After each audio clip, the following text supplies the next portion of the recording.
Yes, England have won the Euro 2025 final 3-1 on penalties. Luki Moore, what a match. They didn't so much use their luck, ride their luck. I think they used their luck like a cudgel. Beat Spain up with it. I feel like this is an onslaught from you. I feel like I'm in a wind tunnel here. The Pete Donaldson wind tunnel. Brilliant. What a brilliant result. What a brilliant tournament. I absolutely loved it. I love the fact that they're just mentality monsters. They are. It doesn't matter what you do. Like bearing in mind how that penalty shootout went the last time they did a penalty shootout, and and to get through that psychologically, they're like a hen do that just keeps finding another wind. Yeah, it just won't stop. Just relentless. You think, they're going to struggle here, and then they just don't. First English team to win a tournament on foreign soil, which tells its own story. And it's amazing. and also just the way that the final penalty was dispatched with aplomb. It was something that I think a lot of people were just fucking hit it, and good God, she hit it. Absolutely, and it stayed hit. It's about the hardest hit goal of the tournament, apparently. I believe so. Yeah, apparently. Yeah, she said she reminded everyone that she doesn't miss penalties twice. After she missed against Italy in the semi-final, though, scored the rebound. Lucy Bronze played the entirety of the Women's European Championship tournament with a fractured tibia in her left leg. no. It's a broken leg. Absolutely mad. Not a bad performance with a broken leg or not a broken leg. So absolutely ideal for her, because if anything goes wrong, which, I mean, to be fair, she was at fault for the Spain goal. She could just say, "I've got a broken leg, though." I do have a broken leg. I can't jump. Do have a broken leg. I can't jump. I can run and turn. But I can't jump with this leg. It was weird because England were kind of in the ascendancy, or they're certainly in control, or about as in control as they were when Spain scored the goal, and it really knocked the stuffing out of them. Obviously made a couple of substitutions, and it all came good in the end. But on Friday, Pete, we were talking about the fact they can't afford to start slow. They've started slow in key games, haven't they? And they didn't actually start slow. No, they didn't. They did okay. They looked like they were pretty confident, pretty happy, and then obviously Spain did what Spain do.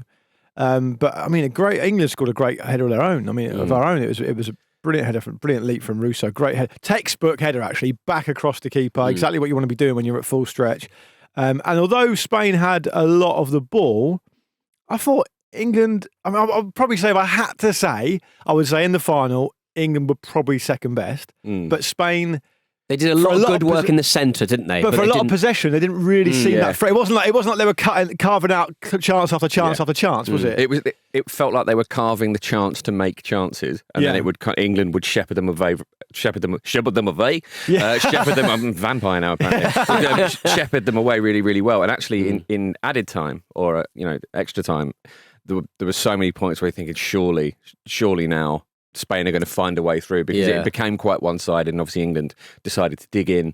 But they just had enough. They just had enough to see it through, and they didn't really let Spain craft anything like that you would consider a really clear-cut chance. No, I agree, and I think also we might kind of not fully realise or understand this because we're English and we're in it and we want England to win. But I feel like there was an element of it where the other team, no matter how good they are, will know, A, that England are reigning European champions, and B, the story they've had to get to the final is that, if you don't put them away, they're going to come back. It's a bit like a slasher movie. You don't see them dead, they're going to come back again, and that'll play on their mind as well. Yeah, I mean, I think and also the data overwhelmingly favouring the team who has one extra day to prepare. Prep, exactly. Certainly, and the data will continue in that. Well, it carries on. It carries on. It just carries on. We've got to spare a thought for absolute legend Chloe Kelly. Yes, as well. I mean, obviously, Kate was coming on in previous games and having an effect, but had to come on earlier, didn't she? This time because of an injury, and she's just unbelievable. She's an unbelievable clutch player. Most cast iron confidence. You'll see. Yeah, and her season hasn't been great in the domestic game as well. So it's kind of it's she joined Arsenal and obviously had a better time, but her career was the start of her season certainly. Yeah, she was genuinely considering just leaving football behind for a little while. So but the thing was in the last Euros final, there's the iconic image of her scoring and swinging her shirt around, and that was the kind of image that was all over the place for the summer. And she's now had like another layer of legendary status onto it by scoring in the semi and then scoring the final penalty. Yeah. And that calm down photo as well. He's a kind of equivalent of that. Yeah, she gets it. She knows how to make those moments. And it was also pretty brave of Wiegman to put Carter back in, who did really well actually. Carter was decent. I mean, England were pretty solid there, but with the slight kind of exception of Bronze basically sleeping on it for Spain's goal. With a broken leg. Yeah. You think a broken leg would keep her awake, if anything.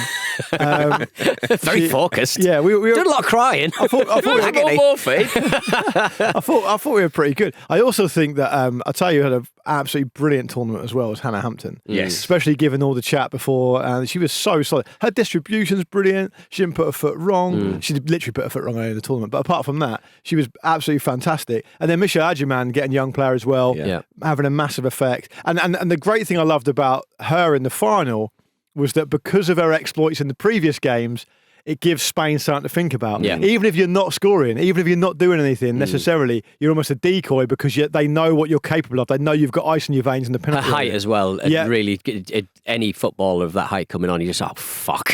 Yeah. Oh, bollocks. on Hampton, the second penalty save in particular was so good. The first one was a nice height for her, wasn't it? It was a, you know, she's obviously done well to save it, but it's one where you probably favour the goalkeeper. But the second one is hit hard and a bit wider, and she's so good at getting down to that. I thought, to be fair to her, I thought Kata Coulter made two brilliant saves as well in the shootout. They were high.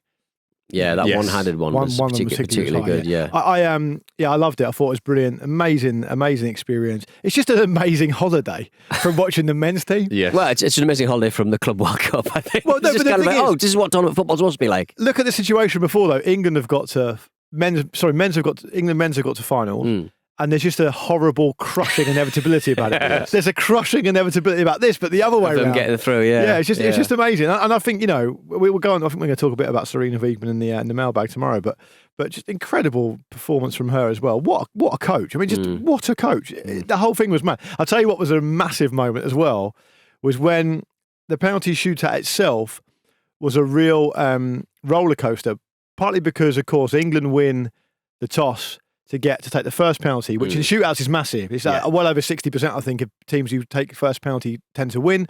And then secondly, they win it to go in front of the England fans, right? Which is obviously massive. And then Beth Mead takes that pen. And as soon as she takes it, I don't know if you're anything like me. Alvarez. Being an absolute nerd, I was like, well, that's got to be retaken. Double movement.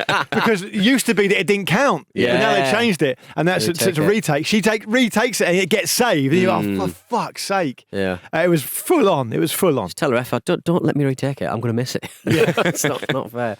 Yeah. So what an achievement anyway. Oh, it was huge. I felt for the way that when Spain were kind of taking control of the game, I did sort of feel for Lauren James because she's obviously been an incredible servant for the game and she's been on pretty much every advert this summer, hasn't she? She's very ubiquitous in the advertising game and obviously the last game she had to come off due to an injury and she obviously got taken off for a similar situation here. But I'm just so glad for her that they managed to get through and win the thing. She started the tournament well. I mean, I guess against France, England were disappointing overall, but obviously she's got a couple of goals against Netherlands. We had the run of the place really for an hour against Wales, and then she sort of slowly petered off. Didn't make a huge contribution in the last two games, but then she had carrying this injury and all the rest of it. But I mean, look, it's the pressure, isn't it? The exposure she received going into the tournament, I guess, was probably equivalent to what Bellingham got going into the Euros for the men's. You know, that Adidas advert, you got this kind of thing, and so the pressure that comes along with that is big. She's a bit unlucky with injuries, so I mean, it doesn't really matter. She made a contribution. England won the thing, so good on her. In the words of Taylor Swift, we can do it with a broken leg. Is that literally Taylor Swift? Literally, yes. Is that absolutely correct? So if anything is wrong about that, the Swifties will come for us. Oh, mate, all the people on YouTube are talking about the fact I haven't got any sleeves in my shirt today. Yeah, well, I was going to say, you find yourself a man who can turn up to work wearing a Taking Back Sunday sleeveless vest top and quote Taylor Swift. Is it denim or does it just look like that because of the sort of acid wash effect? Yeah, they've pre-distressed. Pre-distressed, aren't we all? We all on the Football Ramble. So for more reaction from the Euros, you can listen to Upfront's full review of the final right now. Chloe and Rachel have been covering England every step of the way, and Rachel was in the stadium for that historic win, a sellout final as well. They recorded their full reaction this morning, and here's a clip. England are European champions again, making history. What a night, what a team. Let's fucking get into it. It's Chloe. Come home again. I have no voice, you have no mind left. Still turn up to work though. Oh dear. There's a lesson in that. I still turn up to work. God damn it. Good on them. That's a broken neck. I've been following all the way through the tournament. It's been brilliant. It's Yeah, been it's great been really coverage. good. You guys should definitely go and check out their reaction to England's historic win. Yeah. The fact that England have defended the European Championship, it's just amazing. Yeah. It's amazing. It really is. It's lovely to see. Yes, search up front wherever you get your podcast. Do listen now. So, in the men's game and the domestic environs, I mean, it's in black and white in front of me in the running order. Arsenal finally signed Viktor Gyökeres. We've done this, haven't we? We've done this 4 or 5 times. I don't believe this. Do you know what this is like to me? This is like a book that you hate, Right. but you think, I'm finishing this. I'm finished. I'm absolutely seeing finished. this off. I'm absolutely seeing this Do you know off. what I've done with this Gyökeres story? I've got to the end. I've looked at the epilogue and I've gone, I'm not doing the epilogue. Yeah, I'm not not having doing- that. I've finished the story. Yeah. That's it. Yeah. Tearing it in half. This is David Foster Wallace's infinite jest. This is what this is. An absolute infinite jest of a transfer. This. Yes, Arsenal have finally signed the 27-year-old striker from Sporting in a deal worth up to 64 million. Arsenal apparently had a hard limit of 65 million for a striker signing this summer. So they've come in with There you go. what they're going to spend the million on. Big Berta. I don't know, hopefully. Yeah. Maybe they'll just put it in a briefcase and leave it in the local area. Some lucky person will find it. Yeah, little Arsenal. Well, that's bonus. us. Yeah, We're in the local exactly. area. because as Yeah. we know, modern football fans think that the transfer kitty is theirs, isn't it? To Indeed. spend, and they get upset when it's not spent correctly. Right, Yeah. I've got some stuff on the mailbag tomorrow about that. Sometimes I say stuff and I don't realise it's having such an impact, and I get this vitriol back, and I think, what have I Yeah. done? There's- I've done that. Because of players like, I don't know, Bruno and obviously Cristiano Ronaldo, we get very excited about players coming from Portugal. He's 97 goals in 102 matches in 2 seasons. Yeah. I mean, that's about as good as you're going to get out of a footballer, isn't And it? there's He's really. 28 assists in that as well. Yeah, But it's worth reminding people that it's not always a massive success. Yeah, because true, but you're right in what you said there, Pete. Like, what more can you expect of him? Exactly. He can only Yeah. he can only do play what he what's can in do. front of him. Yeah, And also, no one else is doing that. Yeah. He's like, I think he had over double the nearest, Did he? Right. kind of nearest competitor in terms of goals. But he's fast, he's quick, he's strong, he's intelligent. He hits it really hard. Yeah. He hits it hard with both feet, and you can say most of those things about Darwin Núñez as well. So who also scored a lot of goals in Portugal. So we can't know until we do. With this sort of signing, but I don't get the same chaotic energy vibes from him, though. 'Cause he's very focused, isn't he? He looks kind of icy and like very, very sort of one-track Swedish. mind. Yeah, Darwin Núñez absolutely. is Uruguayan. So there was a It's a very big difference culturally here. Yeah. Very, very different. For better or worse, you know. Temperature in the blood. Arsenal put out a video this morning of Martin Odegaard sending him a welcome letter, which is part of the kind of social media stuff they do with a lot of new signings. And Gyökeres is reading through it, and Odegaard says something like, "If there's anything I can do, let me know." And he's literally just sitting there going, "Assists." Like, just give me assists. It's like, he's only thinking about scoring all the time. Looks like a bit of a psychopath when it comes to that sort of thing. And I think that is something that Arsenal have badly need. They can be quite sort of timid in front of goal in terms of somebody being the guy who is only about that. So Yeah. I think that's why it's exciting. I think that specific reason there you've just given is why it's exciting. From the outside looking in, I don't care if Arsenal do well or badly. If I had to choose, I would choose very badly because it's funny, but I don't care. And I think you absolutely hit the nail on the head with that. When you watch Gyökeres and a kind of, you got to be careful watching highlight reels and goal collections and stuff. But when you watch him, because you'll hear some of the worst music ever made. always, first thing I do, mute. Yeah. First thing, always. It's normally David Guetta. Yeah, that sort of thing. Or Evanescence. Let's make it very clear. Or Evanescence, yeah. It's always a variation of the song that Curtin listens to when he gets accepted into the MVQ in this country with the Vicar. It's always that kind of music, Right. Yeah. scooter type music. Yeah. Anyway, I think you're right to say that he is someone who will grab it by the scruff of the neck, and you can just see him. If it goes well, you can see him over and over again, just going the football equivalent. Just give it here, and I'll do it. Yeah. And he's super positive with his runs. He looks almost machine-like with his right foot. His right foot's a fucking weapon, and he can finish with his left as well, Jim, as you've said. So it's an exciting addition. What will happen though is it'll come with its own pressure. Arsenal, when you've got a club of that size that have been after a striker for so long, with due respect to Havertz and Marino, who's deputised there, it's going to come with pressure. And I think it's one of those ones where he'll open and down his season, he'll score a couple, and that'll be that. Or is it going to rumble on? Is it going to get into September without a goal? And then people start talking about it. Yeah. You've always got Mikel Marino. Well, indeed. There's an interesting kind of element to his style as well and how that's going to fit with Arsenal's style. I don't think he scored a single header last season. And obviously, Wow. Arsenal put a lot of crosses in, and they kind of dead ball game is on point. Absolutely, and they kind of they use the air as a weapon essentially. And this hints to me that they're going to try and sort of just play on the break a little bit more, be a little bit more aggressive on the transition, which they badly need. And that's quite an exciting thing. I think if you look at the profile of a lot of the players and how they are that have come in and how they're all, even Christian Mosquera likes to run the ball out of defence. They are all very, very positive and all about getting the ball up there quickly. Even Norgard and Zubimendi, as I've mentioned before, with a kind of forward passing. I think Arsenal might play in quite a different style next season, which has the potential to be very exciting. There's also an interesting thing within this, which is that he's on 138,000 a week, which is obviously lovely work if you can find it. We'd all say yes to that. Yeah. But that means he is nowhere near Arsenal's highest paid player, like nowhere near. So you reckon he's interesting, incentivised? I think so, and I Yeah. wonder if actually there's a little bit of protection in there for the club. Like if it doesn't work out and he can't translate that form, it won't be that hard to move him on, presumably on that sort of wage. Yeah. I mean, I know it's like it's not chump it'll change, be hard, is it? But it'll be it's harder to move him on if he doesn't score any goals. sure, but it makes it. It doesn't make it impossible. I Does, think does the agent get his little? Does he get a little goal bonus? Well, he waived his he fee. set fire to his Set feet. fire to his didn't own fee. Yeah. he? I'll tell you what's one thing you haven't factored in here, Jim, which is probably the most crucial part of this entire transfer.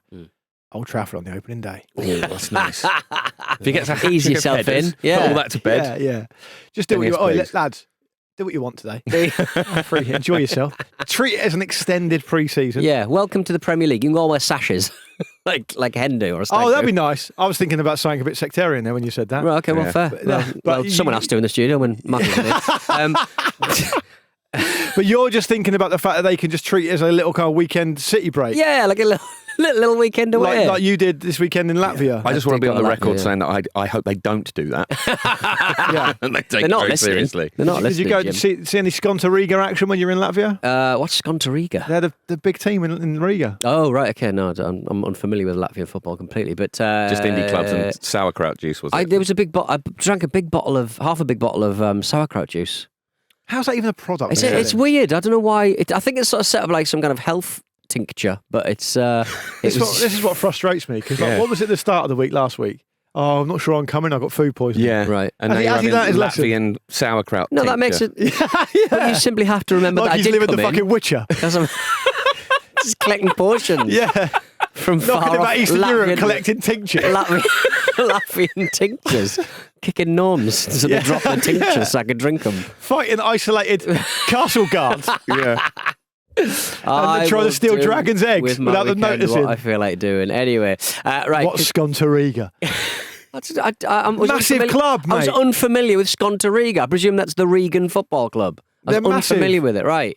Well, they've just not been bothering the Champions League all that recently. If they have, I'm sorry. Oh, apparently they've been renamed to Skonto FC. See? Yeah. See? Newcastle getting the Champions League, and that's all he's interested in. Well, coming up after this, Morgan Gibbs-White tries to convince everyone he's happy to stay at Forest. We're not believing him. But to actually have a support system around him. Having not been an addict, okay, I might have an addiction for life. That's probably the safest one.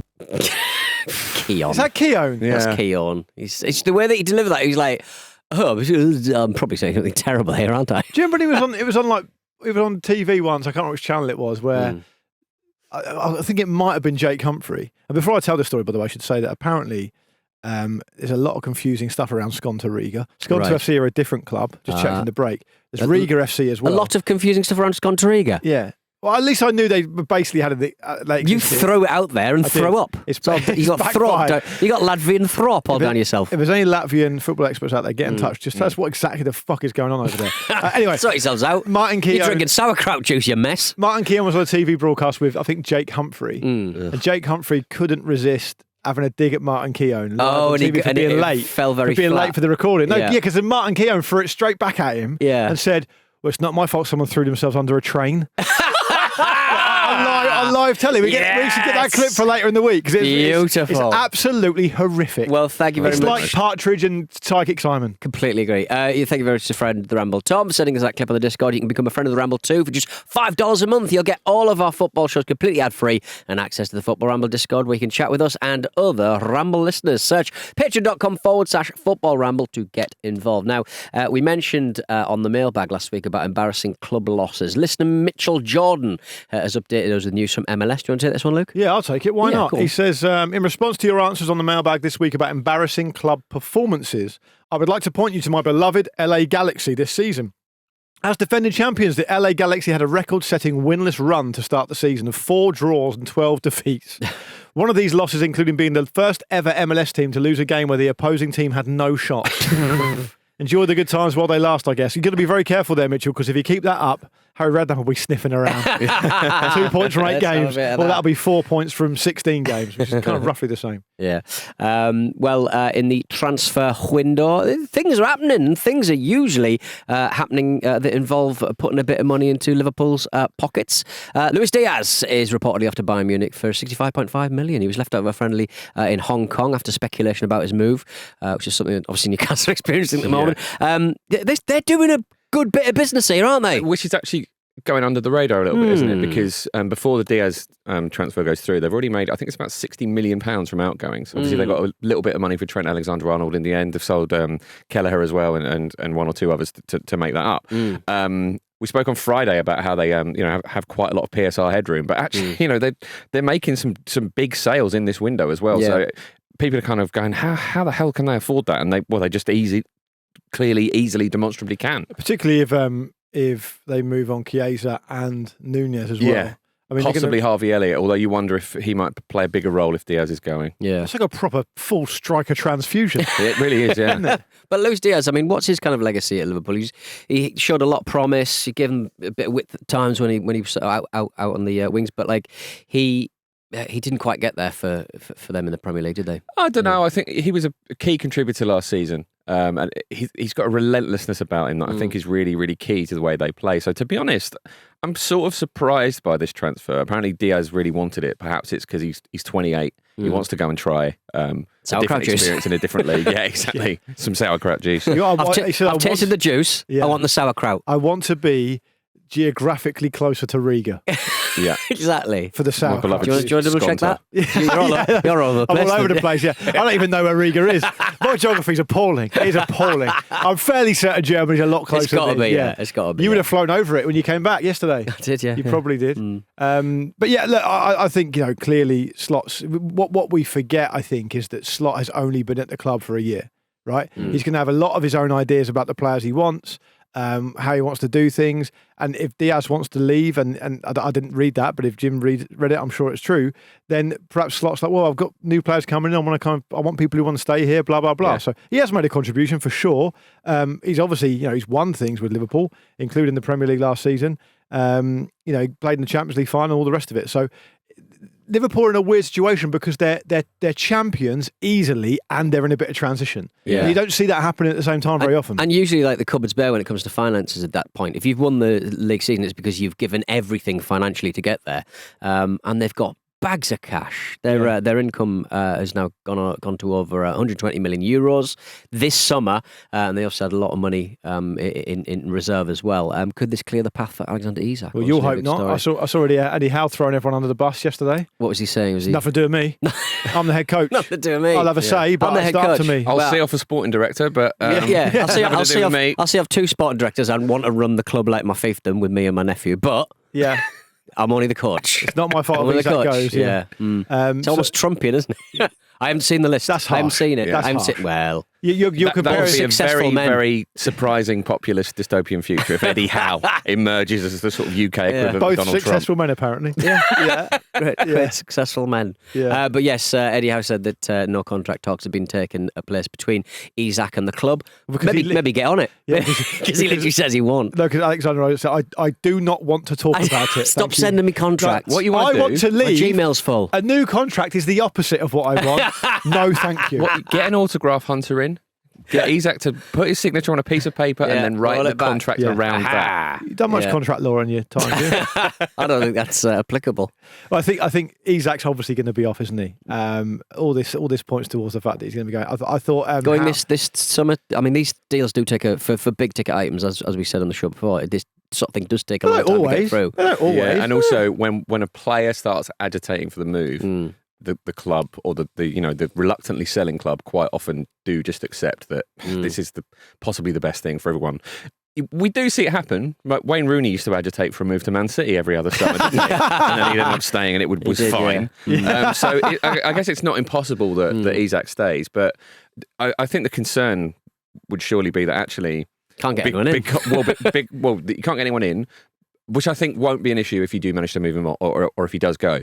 But why though? It's a less fee, attractive club though, isn't it? If we can't sign it, Newcastle have been trying to sign strikers and forward players this window. They've been unable to do so because for whatever reason, whether it's a boardroom consideration or just is it because people don't want to go there? People just it's not a location thing, I would say, but it's just generally they're a Champions League club, they're a Champions League squad, but they just don't have everything else around it that obviously under the Mike Ashley years weren't really put in place. So it's going to take a long time thing as well, right? When you look at yeah. the calibre of player they're looking for, they can obviously command attention from all sorts of places, and Newcastle were sort of a little bit hamstrung in terms of what they can pay. Yeah. I wonder how much Newcastle will end up getting for Isak if he does go to Liverpool, because when you know that the player wants to go and the player's agitating to move, if you're saying like we want 130 million or whatever, often those numbers end up dwindling down. So, there's only a couple of clubs that can afford him, and obviously one of those is probably a less attractive proposition in the shape of a Saudi club. He's not going to go there. The reality is he's going to go to Liverpool. That's it. And what's interesting about how Newcastle play this tactically is you've alluded to it there, Pete, they might as well, I know this is like a bitter pill to swallow, but if the situation is as we expect it to be, they're better off just getting it done because otherwise they're going to be so short. Otherwise, so short for forward players. Yeah. Like they're going to have to really. Well, they're just going to really struggle to score goals. So the players that they've been linked with, of course, are Visser, Watkins, and Jackson. Chelsea's Nicholas Jackson. You'd be looking at. I mean, Watkins doesn't fit the age profile. He's 29 now. He's older for sure. He's been around for a while. I can't remember exactly how old he is, but he's older. And but that doesn't matter. It needs must, right? Yeah, well, you need to get someone in because the entirety of the goal scoring is down to Ossola, who I think has got a lot of raw material, but he's not really had the minutes, to be honest. To show Benjamin Sesko's obviously an option as well, but I would say he's more of a gamble given his age and his relative inexperience. So look, it's annoying. I have a lot of sympathy for Newcastle United fans because he's probably the best available number 9 in the world, right? Yeah. And it's really tricky to see a player like that move on or say he wants to move on or whatever. So I do feel sympathy for him. And it's not just all pure profit because he costs 60 million. Like it's an amount of money that he really need to spend a lot of time making the most of what you get. Can't believe he's waited this long. It's proper like Real Housewives of Tyneside kind of behaviour, isn't it? It's like I'm going to create some drama. Yeah. Well, if he said that, that's out of order. It is out of order. If he went into Eddie Howe, knocked on the door, with a cloak and a top hat and a little moustache. How can I help you today? That'd be disrespectful like to a proud club, wouldn't it? Yeah. One person who will not be on the move is Morgan Gibbs-White. He's going to be staying at Nottingham Forest. He signed a new 3-year deal, potentially at gunpoint. He says he wants to be part of something special, presumably meaning next season's Europa League. He was interviewed for the club's social media. Was it on the pitch? He was on the pitch, wasn't it? Or was on some kind of training ground. Pitch. It was on a pitch with Marinakis lurking next to him. It looked kind of tense. I like that Evangelos Marinakis breaks every rule in the book that is the accepted wisdom of how an owner should act. Because he ran on the pitch and started remonstrating with Nuno last season, didn't he? Yes. In the same outfit, I think, that he was wearing standing next to Morgan Gibbs-White. Yeah. There's absolutely like a classic Bond villain. There's only one outfit. Yeah, but there was absolutely no need for Marinakis to be there. You know the rumour that goes around that when Des Kelly at TNT, I guess he's not at TNT, when he was at BT Sport, Des Kelly would always insist on being in shot for the interviews, right? Yeah. Okay. Because he loves himself, right? There's no need for it. People haven't come to see Des Kelly, right? They've come to see Richard Keys. No, yeah. Des Kelly did interview Richard Keys, but don't complicate it. That's not what I'm talking about. In a post-match interview, someone scored a hat-trick. They don't necessarily want to see Des Kelly in the shot. No. There's absolutely no need for Evangelos Marinakis to be in that shot either. We know you're the owner. Yeah. We know you've got involved in the deal. Yeah. We know that's what happens. We want to hear why Warren Gibbs-White stand at Forest. And if you're there, it looks like that film of John McCain when he got kidnapped and captured as a POW in the Vietnam War Right. and was blinking torture down the lens. Torture down the lens. Yeah, in Morse code. Yeah. That's what it looked like. So, I mean, it's quite funny on one level because it's really annoyed Spurs fans. Because there was even talk. As soon as you start talking... As soon as you start upsetting a fan base like Spurs fans, easily done. it's a lot of fun. But as soon as you say the word medical, football fans everywhere go, right. Done. It's done. Yeah. Medical. Why would they even? Healthcare's expensive. Why would they book the surgery? People were saying it was going to be medical this month for Morgan Gibbs-White. Okay. Yeah. So there we go. Yeah. I saw it described as a record deal, which threw me at first. I was like, giving Morgan Gibbs-White a record deal. That's why he's a one-off. Paul Marinakis. McGregor. He'll give you a record deal. He's doing Real to Real versus the Mad Stuntman in his first single, Pete, with you. In my mind, Marinakis always looks like he could really rock like like this sort of shirts, like white, crisp linen shirts that Meatloaf used to wear in music videos. I don't know why. I just thought I wish he'd put one of them on. He's a very... I mean, I'm on shaky ground myself here. Right. But he's a very interesting man to look at. Always looks like he's stifling a burp. Always looks like he's just woken up. Yes, it's good stuff. Yeah. He's minted as well. Slightly grumpy about something. Yeah. He said, I promised our fans we would not only compete but grow stronger and stronger every season. Today is another big step in that journey. It is kind of refreshing though, isn't it? I think, we were all assuming that Gibbs-White was going to go to Spurs, Gibbs-White included by the sounds of it. But it is nice that they have managed to hold on to him and get him to sign a new contract as well. So, and he got a refund on the train ticket as well. Great. I really want to stay here. I love Nottingham Forest. What do you mean the Hooters is closing? Unbelievable.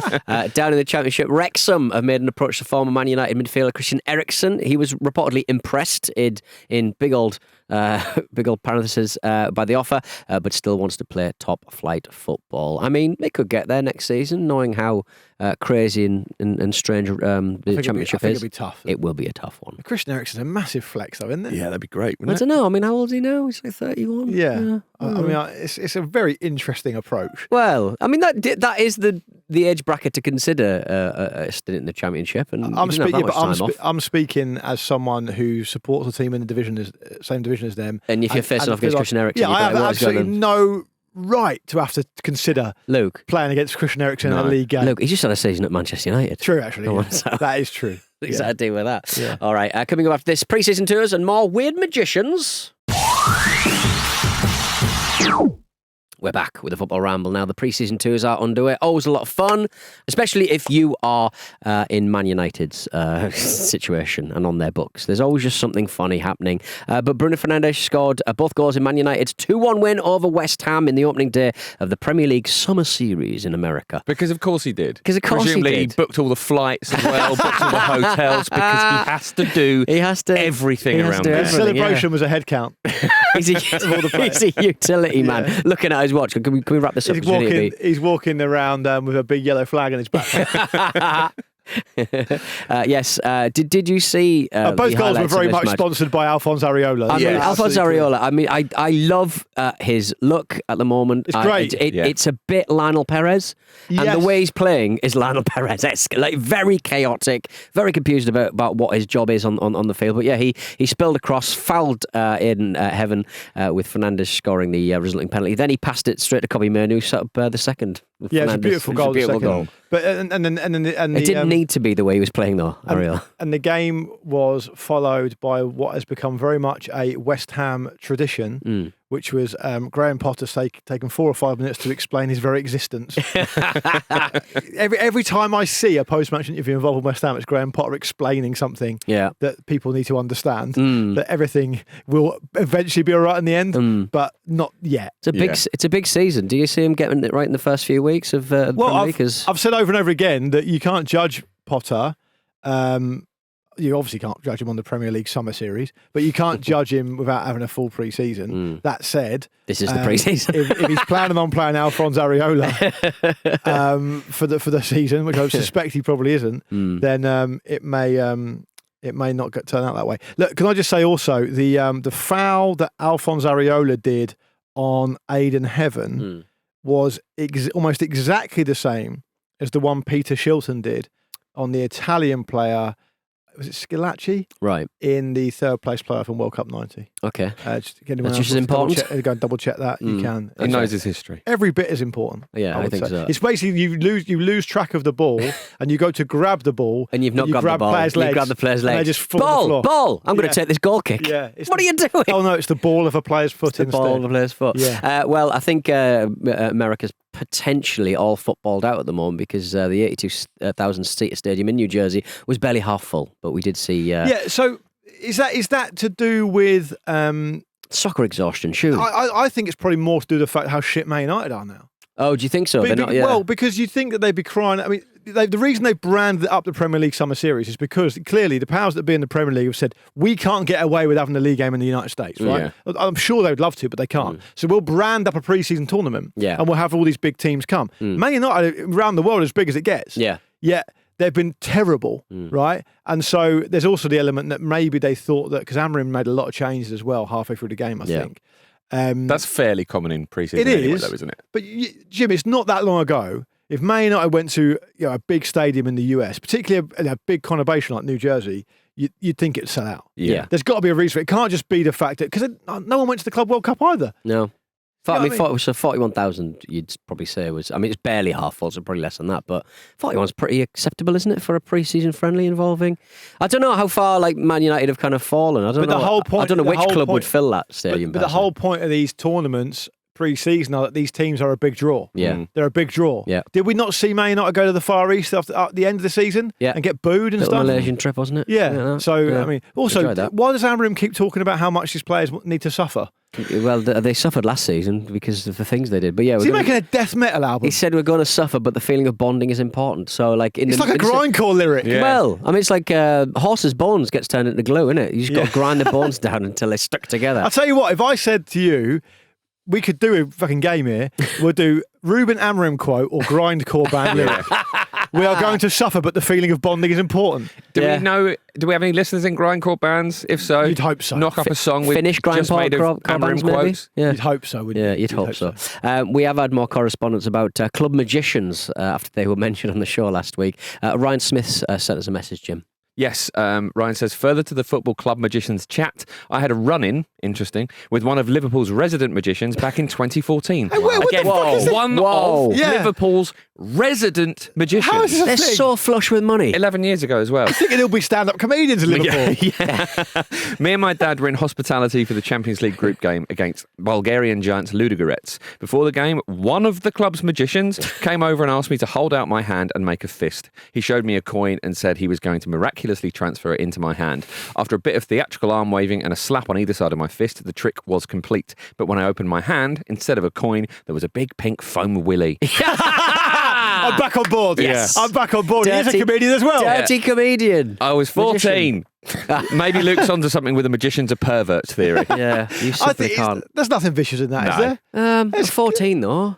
It's a pink foam In willy. the same way, I went to Latvia with a mate from Aberdeen who Rod Hull flipped him upside. Aberdeen's finest, Biffy Clyro.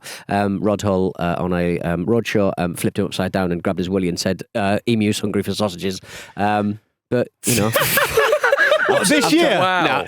No, Rod Hull's long dead, but that's apparently what he got up to on his live show. So, you know, bit of blue for the dance. That's more problematic. Yes. I don't think you could grab a child's willy whether you've got a fake beak in your hand or not. However much you might pretend it's a sausage. No, exactly. Yes. And exactly. in the court you have to you would have to check how yielding the fabric in Emu's mouth was. Yeah. Also, Emu would be after a worm, not a sausage. Surely he's a bird. Maybe it was worms, actually, yeah. Yeah. You've put sausage in there. him. You've added a layer of sausage. I demanded girth. He's not here to defend himself, and you're saying things like that. No, I'm so sorry. I do have sympathy for Ryan, who said, when you're 14, you're pretty sensitive to being embarrassed and all that kind of stuff. Yeah. It probably wasn't ideal, was No. it? I just don't think there needs to be magicians in there. Actually, where do you get these pink foam willies? Yeah. I want some pink foam willies. I still want to know more. So if you know anything more about why all clubs apparently have loads Club of magicians on yeah. retainer, please keep letting us Just know. enjoy the We have to get magicians. to the bottom of it. You're the magicians on the pitch. I know. Liverpool won that game 2-1 apparently. Late Steven Gerrard penalty. There you go. There's your magician. There's your magician, you can have that. Over in India, the All India Football Federation has admitted that applications for Pep Guardiola and Xavi Hernandez to manage the team turned out to be hoaxes. I mean, apparently India's technical director, Subrata Paul, said that Xavi was interested, but it turns out the email applications were not genuine. They advertised the vacant position. Didn't Robbie Fowler, wasn't he in the frame for it as well? And Harry Kewell. Yeah. Yes. Possibly it might have been fake. We've got an email here from xavimanager@gmail.com. 170 applications. I wonder which names are in there apart from those two. Well, how many are real? Sam. I bet he loves a curry. Big Sam. Oh, Big Sam. He'd love that, wouldn't he? Brilliant. I could see. I mean, it's not that difficult to distinguish that Pep Guardiola, who's currently the manager of Manchester City, is probably not going to want to manage India. Yeah. Put it in the maybe, just in case. But having It's said true. that, I saw a photo of Pep Guardiola this morning sporting a lovely grey moustache.